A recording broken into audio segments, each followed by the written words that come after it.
Et bonjour à tous, c'est Théo et bienvenue dans cette nouvelle vidéo. Cette semaine, je vais te montrer comment est-ce qu'on fait pour utiliser une reverb sur Pro Tools.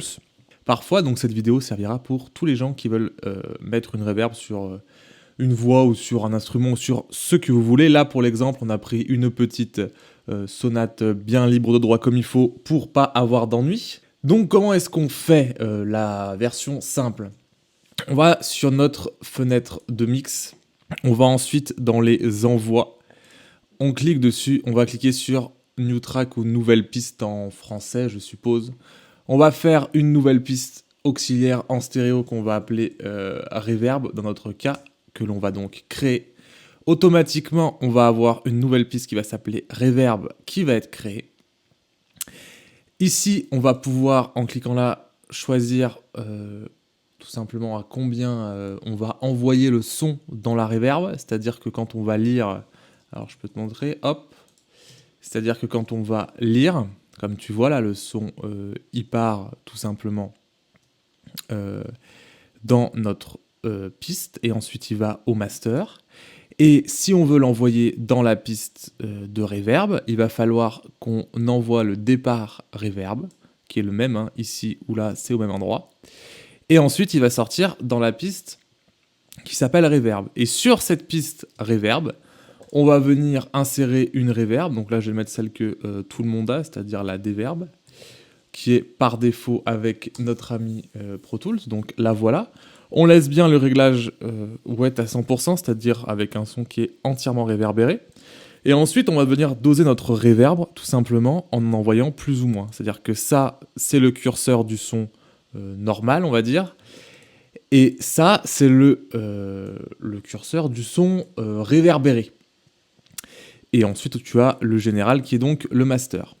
Donc là, si j'appuie sur play et que on va faire ça en exagérant beaucoup, voilà, et que on écoute ce que ça donne, on a donc un son normal. Si on envoie maintenant le son dans notre reverb et qu'on monte la piste de reverb, on se retrouve avec un son beaucoup plus réverbéré. On peut l'entendre facilement. Voilà, et là on entend toute la reverb qui reste. Donc ce qu'il faut surtout pas faire, c'est venir mettre une reverb directement ici. Pourquoi ? Pour plusieurs raisons. C'est-à-dire que si je viens mettre une reverb directement ici et que ma reverb là n'existe plus, on peut le supposer, hop, il n'existe plus, c'est qu'à ce moment-là, ma reverb va venir directement jouer sur le son de la piste. Alors ça peut avoir plusieurs incidences. La première, c'est que je vais devoir jouer avec ce petit curseur de mix entre mon son direct et mon son, enfin pas direct, mais mon son de base et mon son réverbéré. Donc si je suis à 100%, je vais me retrouver avec un son uniquement réverbéré, ce qui m'intéresse pas beaucoup.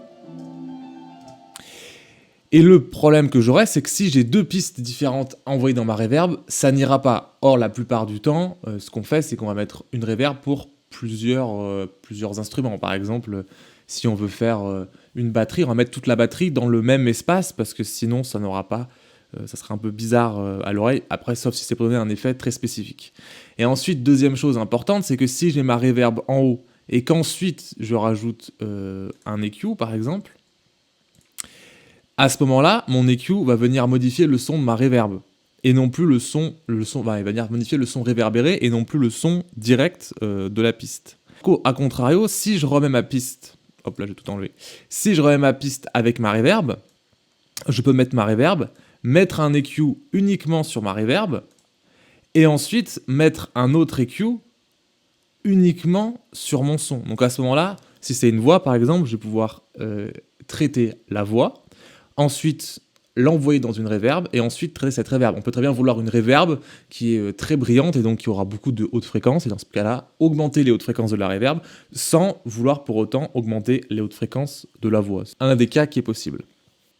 Voilà, donc j'espère que cette vidéo t'aura plu. Si jamais tu rencontres des problèmes, n'hésite pas à laisser un petit commentaire et moi je te dis à la semaine prochaine pour une nouvelle vidéo.